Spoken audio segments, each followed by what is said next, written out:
Welcome back, camping compadres. So, got another trip going, headed to Possum Kingdom Lake, and got a fun weekend planned. Me and Rusty are gonna hang out for the weekend, do some fishing, do some hiking, do some campfire stories and campfire cooking. Well, I say campfire cooking. I'm actually gonna cheat this time and use a Blackstone griddle, so we'll see how it works. But uh, but yeah, fun weekend ahead. Right now, I'm headed into Strawn, Texas. Gonna grab some ice and maybe a snack for the road and head on to the park. So stay tuned.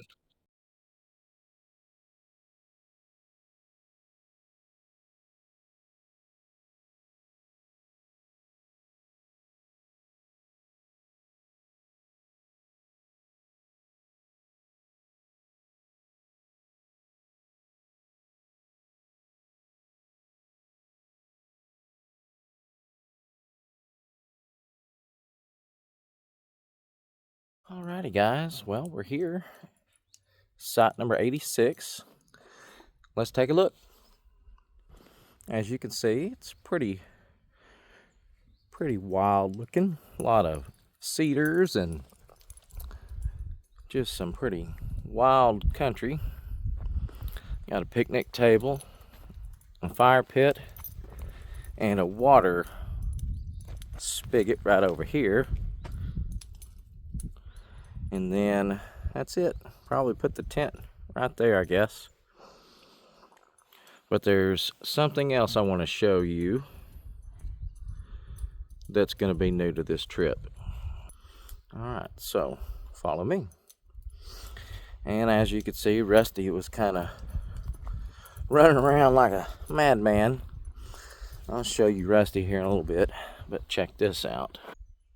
Say hello to the new Hogtown Camping Mobile. So yeah, you'll start seeing this a lot more often. But alright, so I've got to unload some stuff and set up a few things, and then I've got to run to the park store and get my firewood and maybe some more ice. So I'm going to get started. Hey guys, I'm back. So I come up to the park store and I just wanted to show you folks around a little bit. So stand by. Okay.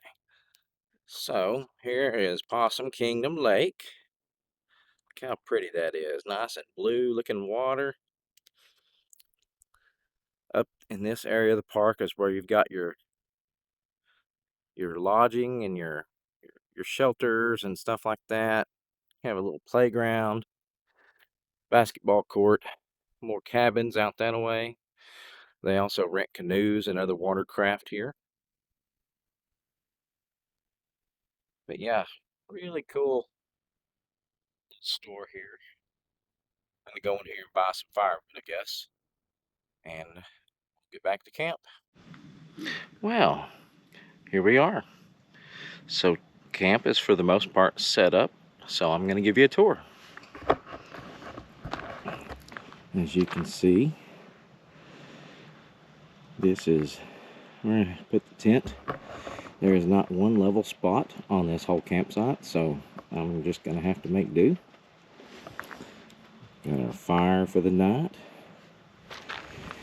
And poor little Rusty, he's in doggy timeout because he just would not stay in camp. But to be honest, he's supposed to be on a leash at all times in a state park, and so this is a compromise. Anyway, so we got our little kitchen set up here with the Blackstone. This will be the first time I'm using that, and it's a griddle slash burner, so that's how I'm going to be using the cast irons. But that's it. I haven't really got my bed put together yet. It's been sort of an interesting trip here. I'll kind of poke my head in the tent and show you how we got it set up in there.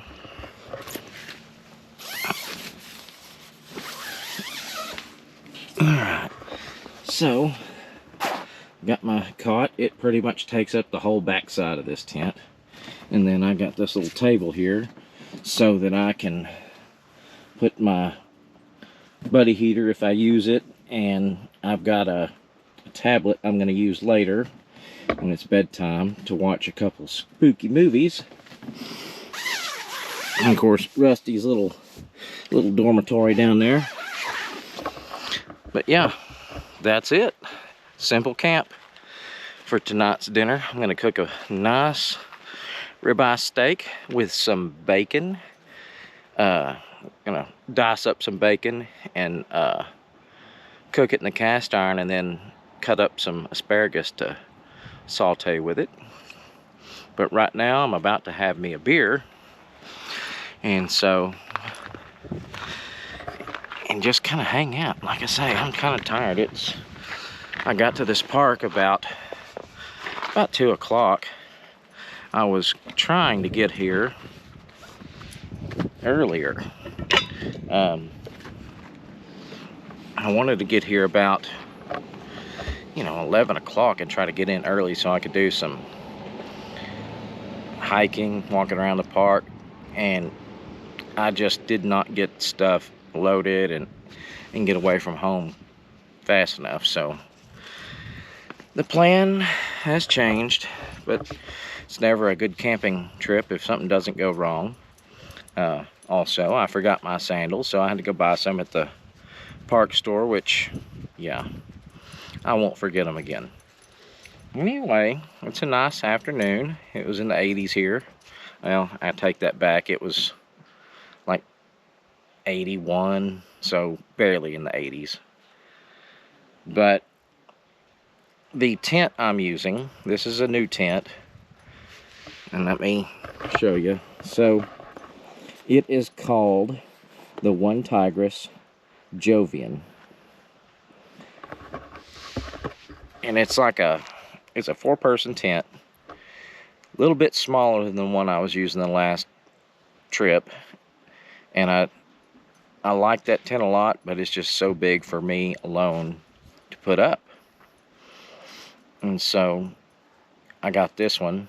I seen it had a really good review on Outdoor Gear Review, so I decided to give it a shot. And I'm not gonna lie, it was easy to put up. It's probably one of the quickest, easiest tents like this I've put up in a while, other than my little A-frame. But we'll see how it works out tonight. It's a 3-season tent, so we'll see if it stays warm in there. It's not supposed to be too cold out here tonight, like in the 40s. But yeah, I'm gonna sit down and enjoy this beer here. So it's from a company called Bishop Cider, and this is, since it's fall, this is a cider, and it's called Skill Check, and it is a pear cider. So I'm gonna sit here and enjoy it and just kind of chill out, and I will probably see you guys again a little later when I start cooking. I might film my whole cooking experience. I'm drinking another beer, and this one is a sour. It's from Martin House, and it is called Space Buns. And it's supposed to be I'm not sure what flavor it is, but it kind of has a little bit of a vanilla to it. But it's a sour, and I don't know, so there's this brewery in Fort Worth called Martin House. And the first time I ever heard about them was when I bought this stuff called Salty Lady, and it was a sour beer. Well, I'd never heard of a sour beer, and to be honest, I kind of liked it. And so I've tried several sours after that, and this one's one I bought a couple weekends ago. Well, actually, no, it was last weekend at HEB, and so it's really good. It's not, some sours I've had is like, nope, and others have been really good. This one's good. So got the bacon in the pan. I'm gonna saute it. Like I say, I only cut up 3 slices of bacon, and it's not like a full length slice of bacon. This is some center cut bacon from HEB, and so it's already got a little seasoning on it. But I've got it going in this pan here, and there should be just enough. I don't have any leftovers, but so yeah, I've had so much just when it comes to cooking on a camping trip. I've had so many different uh, issues from one spectrum to the next. Especially in the state parks. Sometimes you get a state park and you get to your campsite and there's just an amazing fire pit that's going to work really well for you. That's got a combination fire pit, barbecue grill, whatever. Other times you get there and it's messed up. I mean, sadly, there are some people that just do not take care of these places. They just come here and tear it up. But see, this site actually has a pretty good fire pit slash, you know, barbecue grill. Better than some. Some have like a square fire pit, and then at the back of it is a grate you can move up and down as a grill. And there's really not a whole lot of room to cook on those. And so that's why I did the Blackstone. Got a griddle on one side and a burner on the other. And so far, this is the first time I'm using it. And I've seen some iffy reviews on YouTube about it. So we'll see. I'm not going to be using it as much as some of these folks do that leave the reviews. But yeah. So I'm going to saute this bacon up till it gets fairly crispy. And then I'm going to put this asparagus in there. And I'm going to turn the fire down pretty low and just let it sit there and saute and get kind of charred in the bacon grease. But apparently my seasoning on this cast iron is not the best because I've got a little sticking going on. But it'll definitely be seasoned after this bacon grease. So, alright. I'll let that do its thing. Actually, should have got the lid that go because I've got the little bitty Dutch oven that is the same size as this skillet, and the lid will fit it. But I'm going to use it for biscuits in the morning. I don't want to get bacon. I don't want to use it and have to wash it. And so I'm just going to, do what I can with this bacon. And once it gets down to where it needs to be, well, then I'm going to add the asparagus, like I said. And then still got to season the steak. I've got it marinating right now. And I'm going to have to wash the freaking Ziploc bag that the meat's marinating in so that I can reuse it.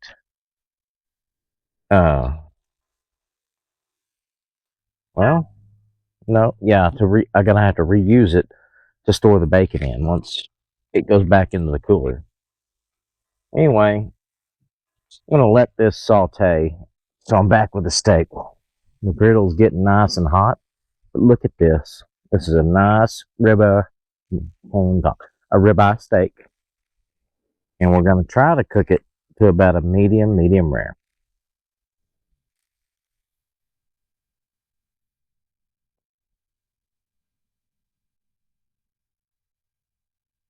Apparently our griddle is not as level as I would have liked, but that's all right.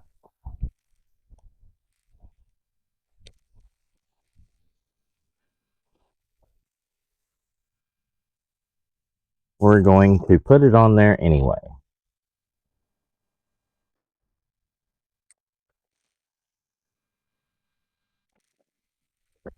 All right, I'm going to get this steak going. I'm going to wash up some of these items and I'll get back with y'all. So the asparagus is done. I've got the burner off on it and just letting it sit there and just stay warm from the heat of the pan. My steak is getting is getting cooked really good. If I could get a hold of it, I'll turn it over. But it's getting a pretty good little sear. Uh, but yeah, first time I've ever cooked a steak on a griddle. So it might not be the best. We'll see. It's still going to be eaten regardless because it was like it was a ribeye steak, man. All right, guys. So I'm back.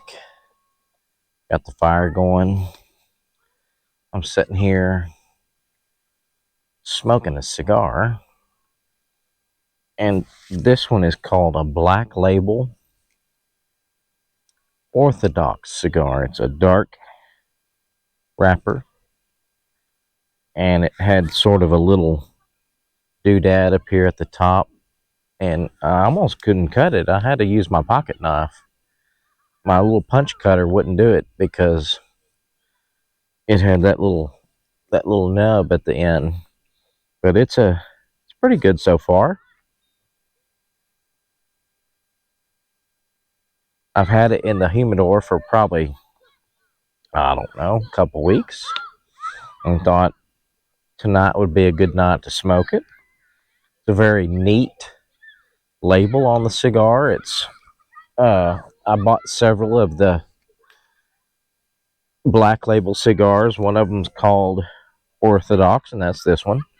Another one's called Last Rites, and I can't remember the third one, but it's, they're all very neat looking labels, and so far this one don't taste too bad.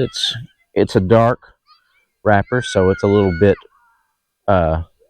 strong, but anyway, so as you can see here, there's a bunch of kids across the street and they're still playing. It's 8 o'clock and it's dark out here and they're still over there just as active as can be. There's a playground over there, so I wanted to go ahead and just push forward. So my dinner was good. Steak was perfect. The asparagus was super good. And now it's time for a story. So I'm drinking another one of those ciders I told you about earlier. And it's nice, and I don't know, there's just something about fall. I want to drink hard ciders in the fall. I don't do the whole pumpkin spice thing.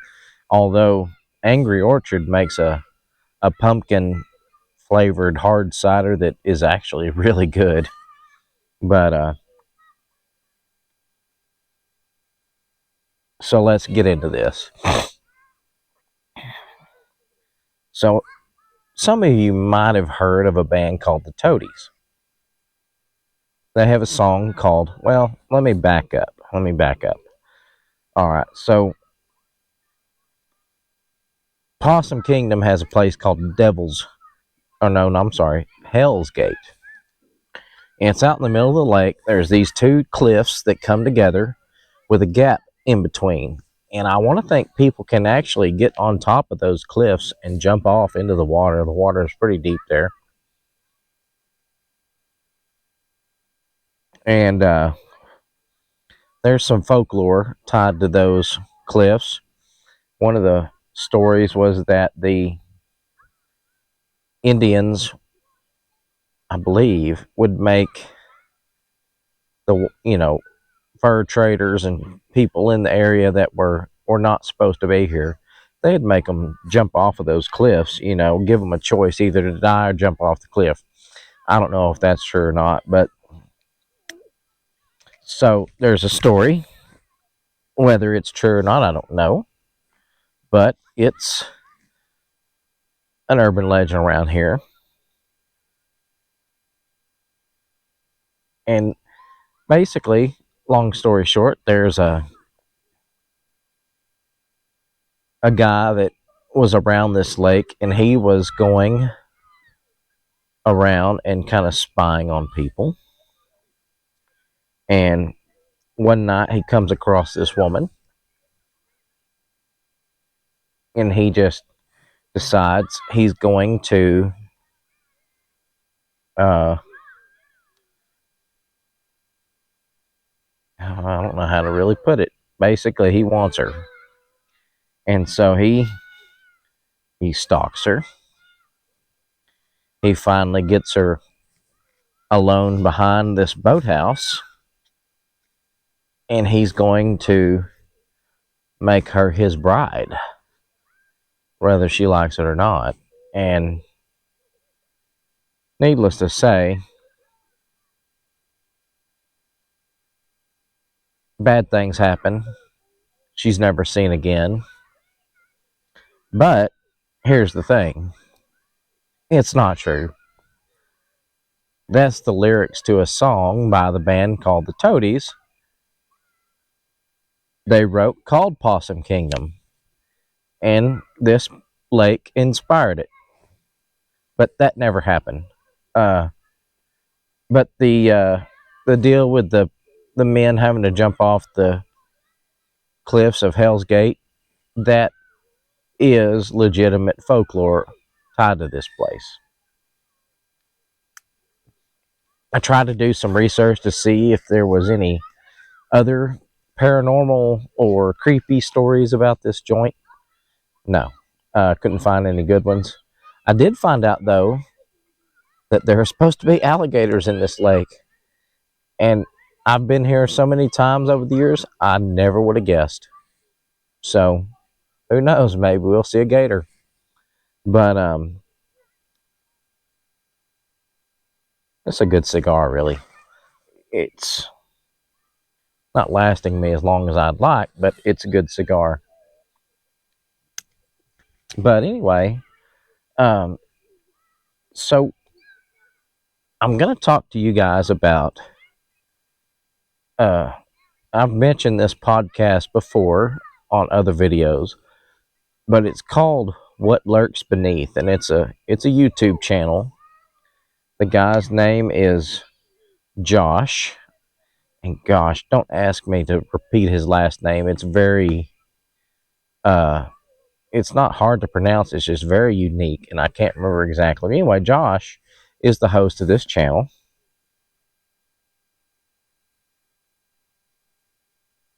and he tells spooky stories. And so I was watching that a few weeks ago, and I come across this story that involves the Dogman. And I don't know if any of you guys have heard of the Dogman, but long story short, it's sort of like a werewolf, but in some ways different. But the story he told was just crazy. This woman who, when she was a little girl, her and her family lived in this house, and it was kind of out in the woods. I can't remember where it was at, but anyway, so she went to bed one night, and she heard noises outside at the screen patio door. So she got out of her bed, went down there, and she claims that she was like 2 years old when this happened, but yes, she could still remember it. And she looked out the door, and she thought maybe it was her aunt, because her aunt at times would come to their house and check on them, and she lived right down the road. And so anyway, It wasn't her aunt. It was a creature. It was really tall, had the head of a dog. It was hairy. It had the legs kind of like a dog, but it had human type hands with claws. And she was scared to death. Over the years, she would see this thing and she would tell her parents, and they would tell her basically she was full of it. They wouldn't believe her. Eventually, they moved to another house and she started seeing other creatures, some that were like this and some that were more like Sasquatch. And every time her parents would just disregard what she was saying. This was in the 80s. And at that time, her dad was into the Howling movies. And at one point, this man had the nerve to tell this little girl that if she didn't quit making up all these stories and stay in her bed at night, well, then there was a werewolf that lived under her bed and it would come get her. So she needed to stay in her bed. So anyway, she had this big dog. It was an Alaskan Malamute. And gosh, I can't remember his name. But this dog was like dedicated to protecting her. And he was huge. In fact, people would mistake this dog for being a bear. It was so big. Well, it would try to protect her. Well, at one point, this dog decided to go and try to run these creatures off. And it almost died. The dog almost got killed. But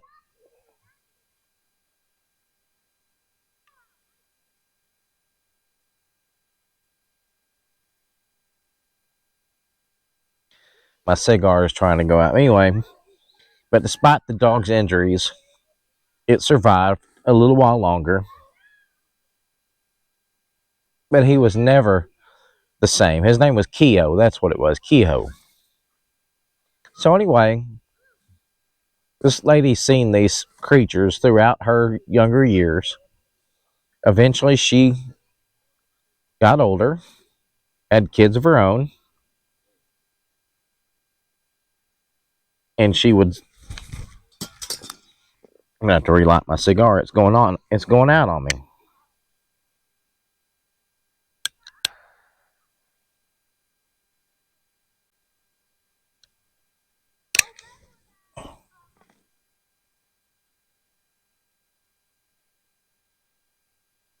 I've never had this much problem. I might have got the humidity a little too high in the humidor. So anyway, this lady gets married, has kids of her own, and her husband's not outright dismissive. He's just kind of like, I don't know, whatever, until he sees them. And so there is one point where they go on like a vacation to this place. It ends up being like a wildlife refuge. And so that they have to drive through to get to it. And so they end up seeing these creatures there and everything. But it was really an interesting story. There's a longer version of it where the lady is telling the story herself on the Dogman Encounters YouTube channel. Just search for Dogman Encounters Mandy, and you'll be able to hear her story.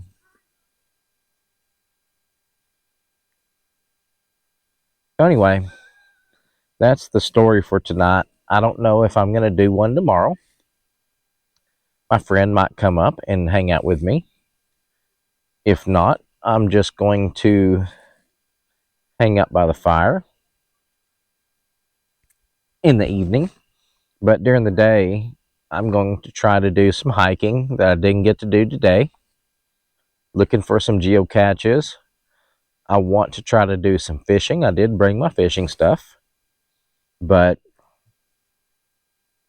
like I said, today was kind of not the day I had planned. I had actually thought I would get here early enough to set up camp and then go on a hike. and then spend tomorrow fishing. But it didn't happen.